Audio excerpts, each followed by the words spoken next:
Tablée des femmes. Bonsoir, bienvenue à la Tablée des femmes, édition Femmes d'influence. Bonsoir, mesdames. Bonsoir. Hello. Nous avons avec nous quelqu'un que vous avez peut-être déjà vu, puis qu'on la surnomme Noli Inspectrice de talent caché. Noli Prévert. Bonsoir. Bonsoir les filles, ça va bien? Salut. Ça va, vu les circonstances, on fait du mieux qu'on peut. Hein? On aurait pu s'inviter à notre place habituelle, mais regarde, on va y aller comme ça, puis ça va être bien correct. Aucun problème. Mais là, on va commencer tout de suite. Je voulais savoir, bon, les gens te connaissent, comme j'ai dit, par ton show Talent caché, qu'on va en parler tantôt un peu plus loin dans l'épisode. Mais pour arriver à tout ce que tu as fait, parce que tu fais autre chose aussi, est-ce que tu peux expliquer ton parcours? Écoute, mon parcours est assez complexe. C'est sûr que si on parle de parcours professionnel, à la base, j'ai fait mes études en comptabilité. Puis de la comptabilité, j'ai travaillé aussi en tant qu'assistante comptable pendant un bon bout de temps, pendant un certain temps. Puis j'aimais pas ça. Puis je me suis rendu compte que c'était pas fait pour moi. J'avais besoin de travailler avec l'humain. Puis à un moment donné, je me suis rendu compte comme ça que travailler avec l'humain, c'était quoi? Est-ce que c'est travailler dans les hôpitaux, travailler comme travailleur social? Mais je voulais avoir le côté administration puis le côté gestion parce que j'aime ça, gérer, faire de la stratégie. Mais ça, j'étais plus jeune quand j'ai vu ça. Puis après ça, il y avait un cours de ressources humaines disant, c'est quoi ça? Fait que j'ai été dans le programme à l'UQAM en ressources humaines, puis j'ai terminé là. Mais mon père et ma mère m'ont dit, mon Dieu, tu vas étudier en administration, tu vas pas manger. C'est ce que mes parents m'ont dit. Eux autres, ils voyaient avocat, docteur, ingénieur. Oh, bien sûr. Mais l'histoire d'administration, ça faisait pas partie du vocabulaire. Puis ma mère a dit, va en radiologie. Moi, je n'étais pas bonne. Je n'étais pas bonne en santé. Je n'étais pas bonne du tout. Mais honnêtement, j'avais une facilité de rentrer en contact avec les gens. Et puis, cette facilité-là, j'ai dit, ben, il faut que je l'utilise dans mon métier parce qu'il faut que je paye mes billes. Je dis, il faut bien que je paye des factures, mais comment? Et c'est de cette façon-là que je suis entrée en ressources humaines. Maintenant, de ressources humaines, j'ai eu des métiers comme, j'ai commencé comme à l'échelle, comme tout le monde, comme coordonnatrice en ressources humaines. De coordonnatrice en ressources humaines, je suis tombée conseillère en ressources humaines. Et après ça, il y a des opportunités qui me sont offertes d'être conseillère junior. Puis de conseillère junior, je suis tombée directrice des ressources humaines. Okay. Mais quand je suis arrivée directrice de ressources humaines, je vais vous dire très honnêtement, je ne savais pas que j'étais une directrice de ressources humaines. Parce que le titre, c'était responsable des ressources humaines. C'est comme ça qu'il y avait nommé, jusqu'à ce qu'un jour, on m'a mis sur une table de stratégie, puis on dit, bien, c'est le directeur de ressources humaines, c'est le directeur de ressources humaines, mais c'est pas ça qu'on m'avait donné comme titre. Puis là, c'est là que j'ai compris que j'avais un poste stratégique. Il disait responsable, mais responsable est égal aussi à directeur des ressources humaines. Mais c'est pas un parcours facile. Tu sais, ça a l'air facile maintenant quand je parle, mais c'est pas facile quand tu fais ton cheminement. Parce que en tant que femme noire, faire ta place, c'est pas évident. En tant que femme noire, tu as des embûches où des gens te font des jambettes, mais ces jambettes-là, tu t'en rends pas compte, tu t'en rends compte après. Puis, quand tu n'as pas le poste, on ne sait jamais pourquoi. Puis moi, c'est des parcours de circonstances. Je vais être très honnête avec vous. C'est vraiment des parcours de circonstances. Quand j'ai vécu un moment très, très, très difficile dans ma propre vie personnelle, et puis je cherchais un emploi. Donc, je n'avais pas d'emploi. Donc, à l'époque, j'étais conseillère. Puis la première personne qui m'a ouvert une porte, c'est une femme noire. Okay? Et elle a cru en moi. Cette fille-là. Donc, je suis arrivée à la place et vraiment, là, j'étais là pour 2 mois. Vraiment 2 mois. Il fallait que j'aie un travail pour subvenir à mes besoins. Puis, c'est une femme noire qui est arrivée. Aujourd'hui, on est amis. Je vais nommer son nom parce qu'il faut l'honorer, cette femme-là. Elle s'appelle Sophie Magnon. Et elle est arrivée dans... Elle est arrivée dans le cubicule et il y avait 2 personnes. Il y avait moi et une autre fille caucasienne. Et elle est arrivée, j'ai dit, mon Dieu, c'est ça qu'elle ne va pas me choisir, tu sais, une femme noire qui allait choisir une autre femme noire. Non, Elle a dit, c'est avec elle que je veux travailler, en parlant de moi. J'étais comme un enfant qui était, tu sais, comme, premièrement, je vivais tellement d'émotions, des affaires très difficiles. J'avais absolument besoin de travailler. Moi, je m'en foutais pratiquement de ce que je devais faire. Je voulais juste travailler pour apporter de l'argent à mes enfants. Et elle m'a offert ce poste-là et elle s'est battue pour moi, cette fille-là, pour que j'aie un poste permanent. J'étais là de façon temporaire pour 2 mois et elle a fait en sorte, elle était voir le VP pour dire, écoute, elle est excellente. On pensait qu'elle et moi, on se connaissait depuis longtemps, on s'est connus au travail, ils nous ont appelé le team de feu et je suis restée 1 an dans ce travail-là. Et après ça, on est encore amis aujourd'hui parce qu'elle a cru en moi et elle croit encore en moi sur tous mes projets qu'on fait. Puis après ça, j'ai perdu l'emploi, étant donné comme ça qu'il y avait une restructuration dans cette entreprise-là. Encore, j'ai chuté. J'ai chuté, mais de beaucoup. Perte d'emploi. Déjà, je sortais d'une situation difficile. Pas d'argent. Là, j'ai dû recommencer ma vie au complet. Je recommence encore 1 an après. Je suis tombée, comme on pourrait dire, en deuxième phase de dépression parce que c'était trop pour moi. Puis, on m'a donné un package dans ce travail-là qui était à peu près pendant 6 mois. Mais ce package-là, j'essayais de trouver un emploi pour ne pas dépenser l'argent du package. Mais la vie a fait autrement. J'ai dû attendre le 6 mois. Puis le 6 mois a été très difficile. Puis c'est une autre femme qui m'a ouvert la porte parce que sur mes réseaux sociaux, j'ai dit, écoutez, je cherche un emploi, puis voici mon profil, etc. Il y a une femme qui m'appelle, elle me dit, écoute, j'ai quelqu'un que je connais que je vais te référer. Puis effectivement, c'est un poste de remplacement de congé de maternité.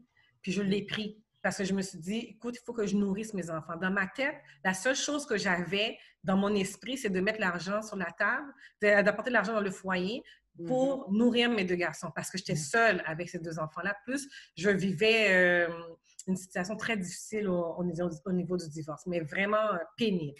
Puis, effectivement, on m'a appelée. Et puis, j'ai passé l'entrevue. Le processus était très, très, très, très long. Puis, j'avais plus une scène. Je vous dis honnêtement, j'avais rien.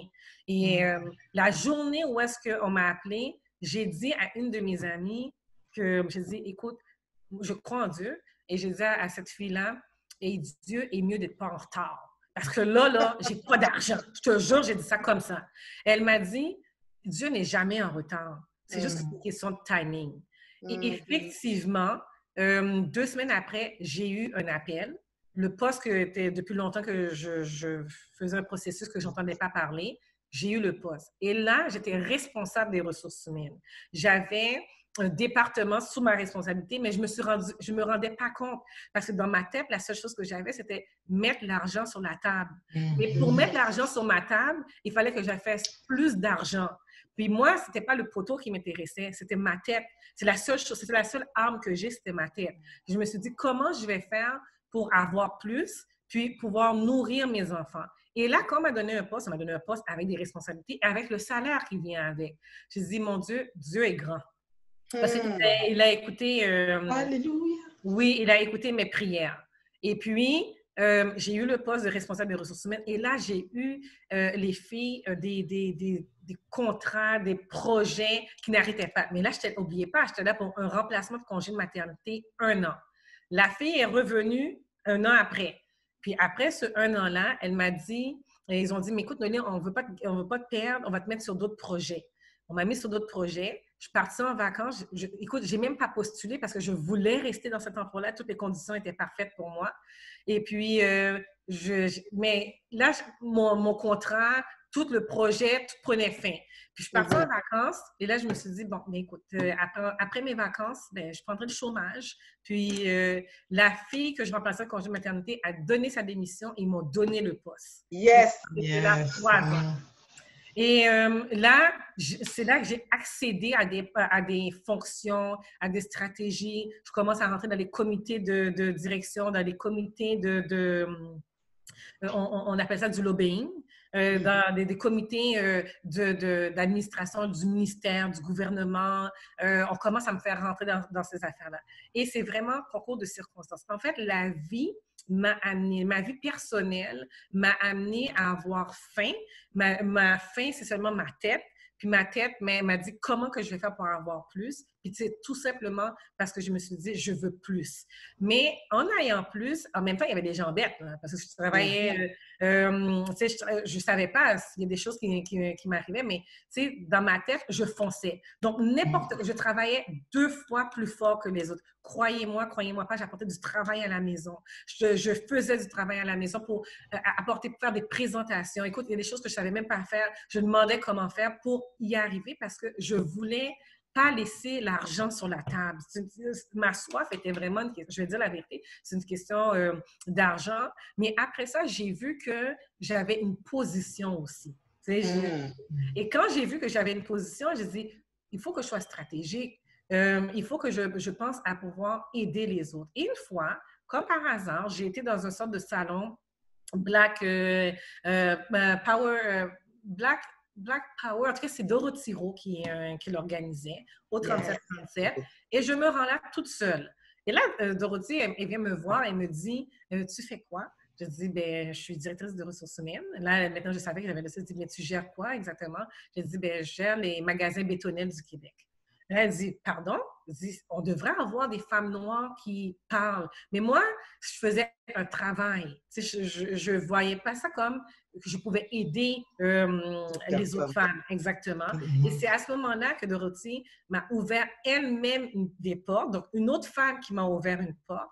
Et elle m'a dit, Noli, tu mérites à être connue. Tu mérites à ce que tu parles pour que les autres femmes disent, écoutez, tu sais, je fais un abrégé parce que je sais que c'est court, parce que je pourrais aller dans plein de détails, pour que les gens puissent connaître ton parcours. Et j'ai dit vraiment, le lendemain, j'avais des journalistes. Le lendemain, mais j'écrivais déjà. J'étais déjà en train de faire mon travail. J'avais déjà un travail que je faisais des blogs et tout, mais je n'étais pas connue. Et du jour au lendemain, Dorothy m'a ouvert la porte et aujourd'hui, si je suis connue, c'est en partie grâce à elle. Donc, une femme qui m'a ouvert une porte, une autre femme au niveau spirituel, une autre femme au niveau disons comme ça, de la médiatisation, parce qu'elle a cru en moi. Je pense ce qui est important, c'est de croire aux autres. Et à partir de ce moment-là, j'ai dit que je vais faire mon redonner au suivant. Je vais redonner aux autres et je vais ouvrir la porte à d'autres personnes. Parce que dans mon propre métier, j'ai eu des gestionnaires qui m'ont dit, pas un noir. Moi, je suis moi-même une personne de couleur. On m'a dit, mais non, pas lui. Mais tu sais, je l'ai regardé en voulant dire, je comprends pas ce que, tu sais, je comprends pas ce que tu me dis.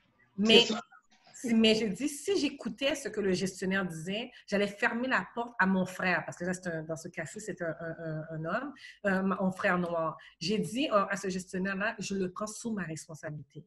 J'ai pris mon téléphone, j'ai appelé ce gars-là, je lui ai dit, écoute-moi, là, je vais t'offrir un poste. Écoute, on s'entend, là, c'est un poste qui n'est pas un poste de gestionnaire, un bon poste avec un bon salaire. C'est un gars qui avait l'air vraiment, tu sais, shine, parfait, j'avais rien à dire. Mais de savoir qu'il y a des gestionnaires caucasiens qui me disent ça et qui me demandent de faire ça, je n'ai pas été dans le même sens qu'eux autres. Au contraire, j'ai préféré éduquer mon frère pour lui dire comment il doit faire pour passer à la prochaine entrevue. Et à partir de ce moment-là, les filles, je vous le jure, et j'ai dit ça devant la vie, à chaque personne qui va passer, je vais leur ouvrir la porte et je vais leur dire comment faire parce que je sais comment le faire. Amen. Et ce gars-là, je l'ai fait. Aujourd'hui, je sais qu'il était responsable. Il a travaillé. Il est devenu responsable du département qu'au début, c'était un poste au service à la clientèle. Il est chef d'équipe au département de service à la clientèle. Et à partir de, je dis, quand il m'arrive une situation qu'on me dit non, il faut que je fasse oui. Quand quelqu'un est dans une difficulté, je vais essayer de trouver une solution si j'ai les moyens, les capacités de le faire. Moi, ma capacité, c'est dans le travail. Je suis capable d'expliquer, je suis capable de faire des entrevues, je suis capable de dénoter les attentes des gens.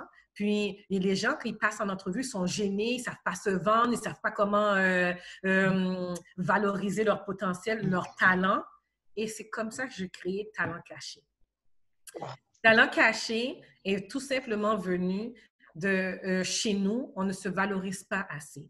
Que ce soit la femme, que ce soit les hommes, que ce soit nos produits, que ce soit les entrepreneurs ou les professionnels, on a du potentiel. Mais on ne va jamais valoriser le potentiel qu'on a si quelqu'un d'autre ne le fait pas. Et moi, je me suis dit, c'est mon cheminement. Parce que moi-même, donner des barrières. J'ai dit, je peux pas être une personne moi-même de couleur, puis donner des barrières aux autres. Alors, je dois le faire. Et c'est à partir de ce moment-là, j'ai dit, comment que je dois le faire? Et là, il y a quelqu'un qui a cru en moi. Cette fois-là, c'est un homme. Il s'appelle Black, celui qu'on appelle Black Vaudou. Black Vaudou! Chala! Oui. J'avais écrit un article de la presse, parce que dans l'article de la presse, on a dit, est-ce que c'est vrai que les gens de couleur ou des personnes avec des noms sont refusés? La réponse est vraiment oui. Et c'est vraiment vrai ce que je vous dis. J'ai même eu, je fais une parenthèse, j'ai même eu quelqu'un qui faisait du recrutement dans une agence. Elle m'a appelé au téléphone, puis elle ne savait pas là, que j'étais noire, là, qui parlait au téléphone. Elle me dit, non, je l'ai appelé parce que j'avais besoin de personnel. Elle dit, est-ce que tu veux des personnes asiatiques? Tu veux-tu des personnes africaines? Tu veux-tu ci? Tu veux-tu ça? Je dis, pardon? Je ne comprends pas ta question. Là, il me répète ma question. Ça veut dire comme ça qu'il y a des employeurs qui, effectivement, refusent des personnes parce qu'ils n'ont pas les critères demandés, puis ils précisent, je ne veux pas un Haïtien, je ne veux pas l'Africain, je ne veux pas l'Arabe, et c'est vraiment vrai. Parce que moi, on me l'a posé la question, mais elle ne savait pas que c'était une noire qui était au bout de la ligne. Fait que là, je me suis dit, ah bon, si c'est ça, ça veut dire combien de portes sont fermées à des gens? Fait que même moi, inclusivement, là, je ne suis pas exclue dans cette situation-là. Donc, je me suis dit, voilà mon cheminement personnel. Voilà comment je vais faire pour ouvrir la porte des autres. Et d'où est venu le talent caché? C'est parce que j'avais écrit un article pour revenir à ce que je disais. L'article de la presse disait que est-ce que c'est vrai ou faux que les personnes de couleur sont admissibles à des postes? Et j'ai répondu à la journaliste non, et je l'avais publié sur mon LinkedIn et sur les réseaux sociaux. Et là, Black, il me suivait. Il dit, écoute, j'aime bien ce que tu fais, j'aime bien tes opinions. Est-ce que j'aimerais ça faire un projet avec toi? Je dis, écoute, moi, le projet que j'aimerais faire, c'est mettre en valeur les personnes. Il a aimé ce que je voulais mettre, mon plan. Puis, il m'a dit, OK, je t'amène la structure, c'est comme toute l'image et tout, puis toi, viens avec ton plan. Écoute, on a commencé à faire des talents cachés, ça fait 2 ans. Les talents cachés sont rendus maintenant, les gens m'appellent pour me demander quand est-ce que je peux passer dans leur entreprise. L'objectif de talents cachés, c'est très simple. C'est de mettre en valeur les professionnels, les entrepreneurs, des gens issus de la diversité. Je les prépare en entrevue, ils doivent se vendre, ils doivent se valoriser, et pour eux, ça leur permet d'avoir un gagne-pain dans leur foyer. Une fois qu'ils ont ce gagne-pain dans leur foyer, pour moi, mon travail est fait. Parce que s'ils nourrissent leurs enfants, s'ils nourrissent leurs femmes, s'ils sont capables de se payer une voiture, etc., mais si les talents cachés ont permis d'avoir 1, 2, 3 clients de plus, bien, j'ai fait mon travail. Parce que je n'ai pas fermé la porte à la diversité. Et là, je le fais de cette façon-là et de façon professionnelle. Je le fais aussi quand je vois quelqu'un qui vient à moi, qui fait une entrevue, je vois bien que son nom n'est pas un nom, je vois un nom étranger, exactement. Puis, je le passe en entrevue. Et une fois que je vois comme ça que, tu sais, des fois, ils sont shaky, ils sont stressés. Moi, quand ils me voient, c'est Madame Prévert, tu sais. Puis moi, en entrevue, je suis très, tu sais, on s'en va, tu sais, je m'enligne. Puis après ça, quand j'ai fini de faire l'entrevue avec la personne, je lui dis, écoute, je vais te passer en deuxième entrevue, mais je vais te préparer pour passer à la deuxième entrevue. Normalement, je ne suis pas supposée de faire ça. Mais si je ne les éduque pas, si je ne sens pas que j'ai fait un bon travail. Ce n'est pas tous les gens en ressources humaines qui font ça. Ça, c'est moi. OK? Je ne demande pas aux autres personnes en RH non plus de le faire parce qu'on a on a des barèmes. Hein? On a des barèmes, on a des critères, on a des KPI, on est tout obligé de respecter ça. Mais quand on voit quelqu'un qui a du potentiel, pourquoi ne pas l'aider? Exactement. C'est tout simplement ça. Oh non, je ne sais pas comment dire ça, tu m'inspires tellement. Ça fait longtemps que je regarde ce que tu fais, c'est vrai, je suis quasiment émue parce que tes valeurs, comment que tu veux aider les gens, je regardais, pour moi, c'était important que tu sois ici et que je te passe en entrevue. Tu m'inspires, je regarde tout le temps tes émissions, je regarde qu'est-ce que tu fais, je les partage sur la table des femmes, c'est important pour moi parce que à travers ce que tu fais, sans même te connaître, je sens ton cœur et je sens ton honnêteté. Et je sens que tu as envie d'aider la communauté. Vraiment. Tu tiens à cœur. Puis sérieusement, si j'ai des projets ou d'autres choses, c'est ça que je vais vouloir t'appeler parce que je sais que ton cœur est à la bonne place. Tu sais, elle est chez l'humain, ouais. Moi, ce que je veux ajouter aussi, c'est, depuis tantôt tu parles, puis ce que je retiens, c'est l'empowerment. Oui. Regarde comment tu empowerment les autres, hommes, femmes, depuis que tu crois en l'humain comme... Écoute, je sens ton énergie à travers l'ordinateur. Mais pour moi, c'est important. C'est important parce que, remarquez bien, il y a des gens, quand je poste sur ma page ou que je poste sur Talent Caché, je ne les connais pas. Je ne les connais pas nécessairement. Je les poste parce que pour moi, je dis, s'il y a quelqu'un qui ne les valorise pas, qui va le faire? Je veux dire, moi, connaître l'histoire, pour moi, c'est un enrichissement pour moi. Mais si quelqu'un me suit, c'est un enrichissement pour l'autre. Et c'est comme ça qu'on grandit, par la connaissance et en savoir qu'est-ce que l'autre fait. Puis c'est pas en mettant les bâtons dans le roue de l'autre personne qu'on va avancer. Au contraire, on se donne nous-mêmes des bâtons parce que les autres nous jugent. Exact. Puis on ne se rend même pas compte que les autres personnes nous jugent. Fait que je me suis dit, je ne vais pas commencer à juger les autres. Puis honnêtement, si je pouvais aider tout le monde, je l'aurais fait, mais malheureusement, je ne suis pas Mère Teresa. Tout ça. Mais tu l'as à ta façon. Mais c'est comme vous, les filles, je vous suis, je vois votre travail. Quand vous postez, je vais poster, je vais commenter. C'est important de valoriser votre travail parce que vous valorisez d'autres personnes aussi. Pour moi, c'est comme ça fonctionne. Oh my God, je t'adore, Monique. Ouais, vraiment, là. J'adore. Belle rencontre, vraiment. Cœur, là. T'es une personne généreuse de ta personne. C'est important. Puis, tu sais, tu peux te dire, oh mon Dieu, ils me disent beaucoup de choses, ils m'envoient des fleurs, mais il faut que tu comprennes que c'est difficile dans les temps qu'on vit maintenant de trouver des gens que leur cœur est genuine, qui sont généreux de leur personne. C'est rare. Tu peux, sur 5 personnes, tu peux avoir une personne qui va être transparente, qui va être vraie, puis qui va vouloir aider. Souvent, tu vas avoir d'autres qui vont, dans la communauté, là, qui vont se ridiculiser, qui vont batcher. Oh, cette femme-là est trop foncée. Oh, cette femme-là dans ce poste. Tu sais, des gens de notre propre communauté. Fait que quand que je vois le empowerment qu'on amène, que toi, tu amènes, je suis comme, OK, il y a de l'espoir. Il faut juste qu'on continue. Il faut juste qu'on fonce. Il faut qu'on travaille ensemble. Au moins, on aura fait un bout de chemin. Puis après, si les autres veulent continuer, ben ils continueront. C'est ce que je me suis dit. C'est ce que je me suis dit. Évidemment, c'est ça, je dis, je ne peux pas aider tout le monde, mais par contre, je veux, par mes gestes, ma façon d'être, la façon de promouvoir l'autre personne, ben ça permet de faire avancer les autres. Parce que exactement. Je vous le dis très sincèrement, on est jugé. Okay? On est fortement jugé. Puis là, je te parle du côté professionnel. On te dit non, pas elle. Pourquoi pas elle? Juste une question une question de diversité. Et c'est vrai, parce que moi-même, je l'ai vécu. Alors, je me suis dit, ben non, je ne peux pas faire ça à mon frère et à ma soeur en plus. Là. C'est comme, on n'avancera jamais. On n'avancera jamais. C'est ça. Noli, dis-moi, tu as parlé un peu de ce que tu faisais. Est-ce qu'il y a d'autres choses qu'on peut rajouter? Juste l'énumérer. Comme ça, les auditeurs, ils pourraient voir et auditrices un peu tout ce que tu fais. C'est sûr que là, j'écrivais dans le Souche Magazine. En plus, maintenant, je travaille je suis avec l'équipe de Salon international de la femme noire. Donc, je suis vraiment la personne qui m'a ouvert la porte. Elle est venue me chercher exactement pour travailler avec elle. Donc, je suis vraiment... Shout-out à Dorothy. Le bras droit de Dorothy, de Joéline et de Catherine. Donc, vraiment, je travaille en collaboration étroite avec les filles, sans compter les talents cachés. Là, il y a d'autres projets dans les talents cachés qui s'en viennent, mais je ne peux pas vraiment parler parce que à date d'aujourd'hui, c'est pas finalisé. Il y a aussi Inspectrice Noli. L'inspectrice Noli, c'est une façon d'évaluer le travail des autres parce que je me dis... Puis les gens aiment ça, hein? Au début, je pensais qu'ils n'allaient pas aimer ça, mais je donne des vraies critiques. Puis je leur dis, ben écoute, tout était bon, sauf que, exemple, c'était en retard ou bien c'était pas chaud, ou bien... mais en même temps, ils disent que c'est une bonne façon de améliorer. Ils ne le prennent pas de façon négative. Puis aussi, quand je le présente pas de façon pour dévaloriser. C'est très, très, très important pour moi de ne pas dévaloriser ce que l'autre fait parce que c'est beaucoup de travail. Mais en même temps, quand je le pointe pas de façon négative. Je pointe pour dire... Tu donnes des constructions positives. Oui, exactement.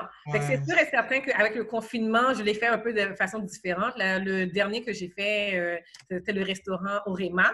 Donc, ils sont venus chez moi. Fait que là, j'ai critiqué. J'ai dit, le riz, il n'y avait pas assez de riz. Nous sommes des Haïtiens, on a besoin de beaucoup de riz. Dans ce sens comme ça, mais le but vraiment, c'est si les gens me suivent, ben, c'est de valoriser le travail des autres, puis je le fais sous toute forme. Alors oui, non seulement le salon, le talent caché, inspectrice Noli, le travail à temps plein, parce que je travaille comme directrice des ressources humaines pour Tigre Géant. Donc, j'ai un territoire, j'ai plus de 40 magasins sous ma responsabilité. Wow. Fait que ça me demande de beaucoup voyager. Maintenant, je ne voyage pas, je suis bien contente. Je vais te dire. C'est ça! Puis t'es aussi maman, hein? Maman à temps plein, d'un garçon de 8 ans, un garçon de 17 ans qui va avoir 18 ans. Wow! Fait que, puis les deux ont des énergies différentes. Parce qu'il faut que non seulement tu es maman à temps plein, mais tu as le travail, tu as les devoirs. Puis en plus de ça, j'ai commencé des cours pour avoir mon titre. Parce que je n'ai pas mon titre de CHRA. Parce que c'est ça, parce que je suis une ancienne comptable qui est devenue CHRA. Fait que il faut que j'aille chercher mon titre. Fait que j'ai recommencé. Là, je suis en train de finaliser mon titre. Là, nice! De CHRA. Une femme occupée! Je ne m'ennuie pas du tout. Nice. Pendant que tu dis ça, dans le fond, on est tous dans le confinement avec la situation qui se passe là. Dans le fond, tu l'as dit tantôt, tu travaillais temps plein et tout. Est-ce que tu es en télétravail ou sinon est-ce qu'il faut que tu te présentes au bureau malgré tout? Non, c'est comment ça se passe? Parce que dans mon travail, avant même que je sois en télétravail, je travaille déjà de la maison. C'est mon travail, je dois couvrir le territoire du Québec, donc je dois beaucoup voyager. Donc, Saguenay, Chicoutimi, à Québec, Grand-Mère. Écoute, j'ai commencé à connaître les régions, je connaissais pas Gaspésie, j'étais à Matane. C'est beau la Gaspésie, on m'a dit. C'est beau, vraiment beau, c'est vraiment. Mais j'ai pas été à Percé, mais c'est beau. C'est vraiment beau. Mais ça me demande beaucoup de. Normalement, je travaille sur la route. C'est comme je travaille de la maison, puis après ça, j'ai 2 jours ou 3 jours que je suis en voyage. Mais j'avoue que c'est un peu difficile. Bon, le fait que j'ai une garde partagée, donc la semaine où est-ce que mon fils est avec son père, moi, je pars en voyage. Puis la semaine où est-ce qu'il est avec moi, je m'organise pour faire ma tournée, mais dans les magasins qui sont proches de moi. Donc, c'est un travail qui est quand même demandant au niveau des responsabilités. Je suis plus au niveau RH opérationnel, moins stratégique. C'est ça la différence entre ce que je faisais avant. Mais je fais de la stratégie plus influenceur, on appelle ça, mais au niveau du ministre de l'Emploi. De certains... oui, je me suis même assise avec le ministre, M. Boulay, puis on discutait, j'étais la seule femme noire qui a été choisie sur le lot. Wow! Parce que c'est dans le retail. Et puis, je fais partie de plusieurs comités. Puis, dans un des comités, on m'a demandé de participer pour parler de... Moi, j'avais pris le choix que j'avais choisi, c'est l'immigration et la place des personnes de la diversité sur le marché de l'emploi. Et comme on est en confinement, là, on est dans une autre structuration parce qu'on était en pénurie de main-d'œuvre. Maintenant, est-ce qu'on va être encore en pénurie de main-d'œuvre? C'est à suivre. Puis là, j'ai apporté ce point-là au ministre Boulay. On était, je pense, 21, c'est tout, la seule femme noire assise. Et j'étais à droite du ministre en train de discuter sur des sujets qui pourraient influencer. Évidemment, je prends la tribune pour parler de la diversité puis des personnes de couleur, puis l'immigration aussi. On ferme des portes sur l'immigration. Ah, écoute, j'ai tout dit à M. Boulay. Il avait pris des notes. Puis après ça, il m'a dit Madame, vous parlez anglais, français? Je dis, je parle français, très bien, oui. Et puis, j'aime bien. Puis là, son attaché de presse était là, puis il prenait toutes sortes de notes de ce que je disais. J'ai dit, bon, j'espère que ça a amené à quelque part. Mais bon, maintenant, on est dans COVID-19. C'est pas grave, ils vont se rappeler de toi, ils vont se rappeler ce que tu as dit, c'est certain. C'est certain. Écoute, Noli, avec tout ce que tu as dit, mon Dieu, moi je te dis là, j'ai tout pris, OK? J'ai tout pris. Bonsoir, nous recevons. Qu'est-ce que tu peux dire aux femmes, aux hommes, bref, à tous ceux et celles qui sont en attente, oui, comme d'évoluer ou de prendre leur pleine ascension, mais qui sont là sous stand-by. Là, on est en confinement, tout le monde dit qu'on a du temps, c'est le moment. Qu'est-ce que toi, tu peux leur dire? Ou qu'est-ce que toi, tu peux nous dire aussi à nous, parce que nous aussi, on en a besoin? Mais en réalité, c'est de croire en soi. c'est facile à dire, mais c'est pas si facile. Parce que tu sais, quand on a des idées, on dit, est-ce que c'est réalisable? Quelle est la possibilité que ça arrive? Excuse-moi, je perds la voix maintenant parce que j'ai la prise c'est quand on croit en soi, on croit en nos projets. On croit en notre capacité. Maintenant, il faut savoir quels sont les outils qu'on doit utiliser pour arriver à nos objectifs. Puis des fois, s'associer avec des personnes qui ont des habiletés, ça ne veut pas faire en sorte que tu te diminues toi. Ça fait en sorte comme ça que tu es capable de dire, voici ma faiblesse, c'est quoi, avec ta force, est-ce qu'on peut faire un travail d'équipe ensemble? Yes! Et faire un travail d'équipe, c'est aussi croire en l'autre sans se donner une jambette entre l'un envers l'autre. Parce que l'affaire la plus difficile, c'est avoir confiance en l'autre personne. Puis, moi, la vie m'a amené des personnes qui m'ont croisée, puis ils ont eu confiance en moi, puis je me suis dit, jamais je vais faire une jambette à ces personnes-là, parce qu'ils ont cru en moi. Fait que c'est pas le moment de dire « Oh, parce qu'elle m'a donné quelque chose, puis après ça, je vais donner une jambette » ou bien dire « Oh, je suis plus que l'autre personne. » Non! Si on y arrive, c'est qu'on y arrive ensemble. Mais ça, c'est la partie la plus difficile. Mais je crois vraiment à croire à ces projets parce que moi, pour revenir à Talent Caché, quand j'avais commencé à Talent Caché, j'avais déjà commencé à écrire. J'écrivais déjà, je postais déjà. J'avais vraiment beaucoup d'informations que je mettais sur ma page Facebook.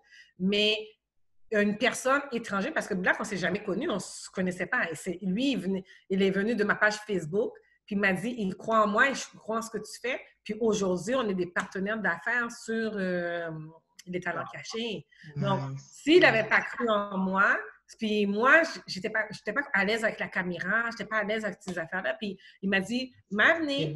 Exactement, il m'a fait avoir confiance en moi. Donc, mon projet que j'avais, qui était dans ma petite tête, puis j'ai dit, c'est ça que je veux faire, aujourd'hui est devenu un projet que j'espère que ça va être un grande influence pour toute la communauté et toute la diversité. J'espère que les Talents Cachés vont ouvrir des portes à d'autres personnes. Je souhaite que les gens puissent me solliciter. Le but, c'est d'aller avec la caméra dans leur milieu, que ce soit professionnel ou entrepreneurial, ça ne me dérange pas, pour faire découvrir leur entreprise, leur talent, comment ils sont arrivés, le cheminement, leur peur. Parce qu'il y a une grosse affaire, c'est la peur. On a tous peur. C'est vrai. Ouais. On a peur de l'inconnu. Les peurs de l'inconnu. D'avancer puis de ne pas savoir qu'est-ce qui se passe. C'est pour ça que tout le monde présentement a peur avec le COVID. C'est ça. On ne sait pas qu'est-ce qui va se passer. Qu'est-ce qui va se passer après? Ouais. Vraiment, je te remercie d'être venu. On va mettre tes informations en bas de l'écran parce que c'est important, guys, que vous allez encourager Noli dans ses projets. Vous allez avoir sa page Facebook. Toutes les informations vont être là. Allez-y, like la page. Instagram, suivez-moi. C'est la peine. Oui, parce que je veux vraiment, si je peux être la voix, les filles, c'est pour dire, si je peux être la voix pour ouvrir la porte des autres personnes, je vais le faire avec plaisir, mais vraiment tout mon cœur, tout mon âme. C'est sûr qu'à un moment donné, il faut que je pense que tu sais, ça doit être rentable quelque part, mais savez-vous quoi? Une chose à la fois. Exactement. Une étape à la fois. Et l'objectif, c'est de faire grandir et faire rendre visibles les gens qui sont invisibles. Ça veut dire nous. Yes! Oh, t'as bien clôturé l'émission! Vraiment, je m'en vais, bye! Je suis plus l'animatrice, bye! Merci, Noli, merci. Merci. Spectateurs, je vous adore. Puis comme j'ai dit tantôt, les informations de Noli vont être là. Encouragez, likez, partagez, faites tout. Puis Noli, ben, on se revoit, ce n'est que nos revoirs. Oui, c'est sûr. On travaille ensemble, certainement. Ah oui, c'est dans la main. Cause. Girl power. Yeah! Bye. Bye.